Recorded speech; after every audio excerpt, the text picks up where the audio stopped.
after you have an incident, you guys have tons of experience. What is the number one mistake that organizations make? I'll start with you, Stan. So when they have the thing, and I know it's a broad range of things. When they have the thing, what's the number one mistake that you're seeing? Probably what I've seen, even most recently, is my client got involved with their customers because they had to notify them and started negotiating some terms or to assist them because they were down, and it created problems down the road because there's no liability policy where they let you negotiate directly with a potential claimant and come to a settlement. So the main thing is not talking to anybody that's not intimately involved in resolving the problem. If you tell your customers their information may have been breached, yes, but you don't start negotiating anything. I may have just messed up saying that, but correct me, but you... So don't wing it. You don't wing it. You don't wing it. So, these are stakes are on the line here. You call whoever's going to be the one that routes you to where your covered services are, and you're going to get advice right away to be quiet. Okay. Not, you even mentioned don't say the word breach, So you're going to get advice on the terminology, who you can talk to, how far you go with a client. But, it negated coverage because they started saying, we're going to give you free fees. We're going to waive your fees for a period of time. And at the end, they came back and tried to claim that lost revenue. They had business income coverage, but they couldn't make a claim because they gave that away without the insurance company approving a settlement agreement. Right. Spencer, what's the number one mistake you're seeing? Oh man, there's a bunch. Give me the top 10 then. How about the top three? I love Liam's top rule three. of three. Three buckets. 3 buckets would be wipe and restore, comms, and customers. So wipe and restore. Please don't wipe and restore. Now here's the problem. Practical, business versus legal. I'm assuming if an incident happens, you're probably going to come to Liam and say, please get me back up and running right now. Please do it. And they're probably going to warn you that if you do that, there's going to be no evidence left. There's ways to, collect evidence. I mean, I'm not going to go down the evidence side of this, but customers beg to get restored. You got to get back to business. I get that. But the second then I come in, if you did that, I've got to assume it's a breach, right? Then we've got regulatory obligations. Then you got to go to all of your clients, customers, and explain what happened. Which creates a huge firestorm. So it's taking a deep breath.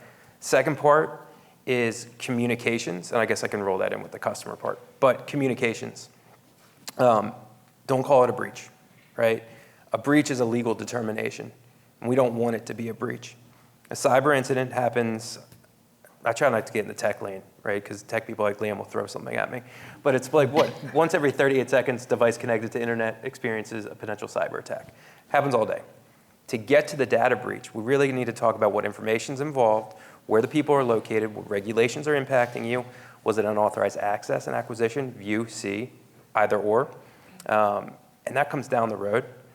And then finally, the third part that I think I've been seeing the most recently is a lack of a team environment. I'm a broken record about this. I come in and either I get, a bad MSP, or you get a really good MSP, right? Or managed service provider, managed security service provider. Good ones, MIS. Bad ones out there are going to cause problems, right? They're going to be obstacles.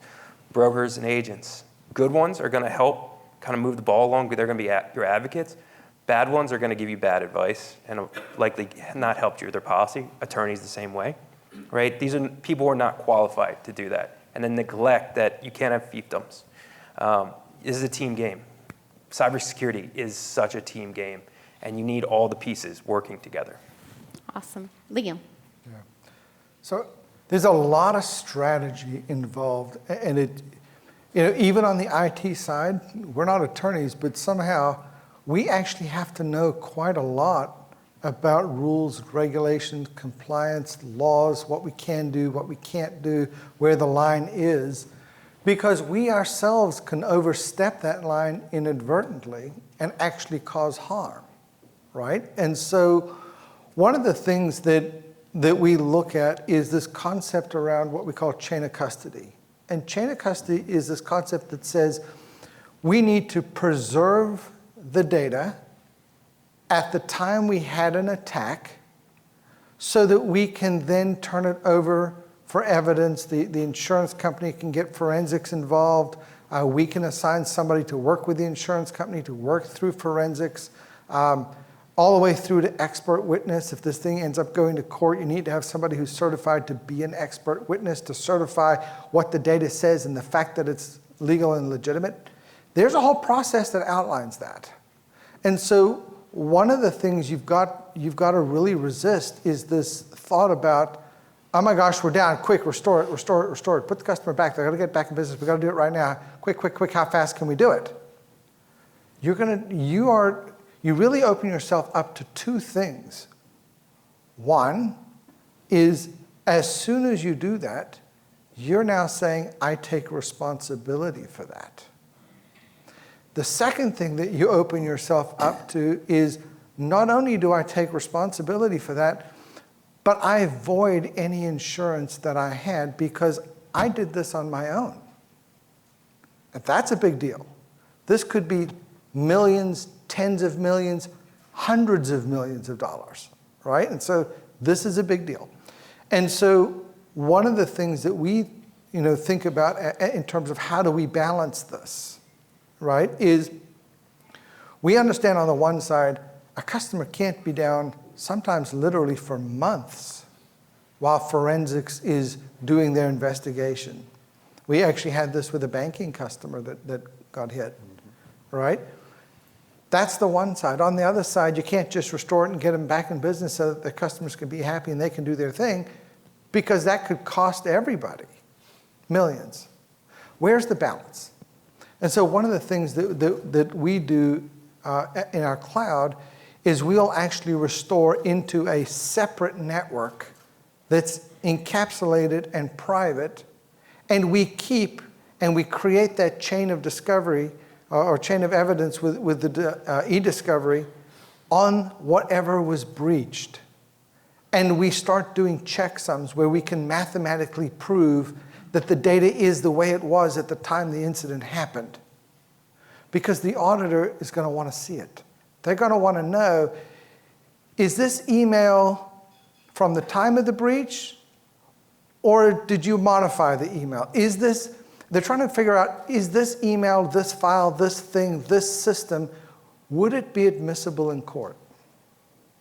And so that balance is, hey, let's create a brand new network, let's restore them, let's get them up and going, but we need to preserve everything that happened, and we need to encapsulate it, we need to run these checksums, we need to start our chain of custody, because we know these guys are coming next.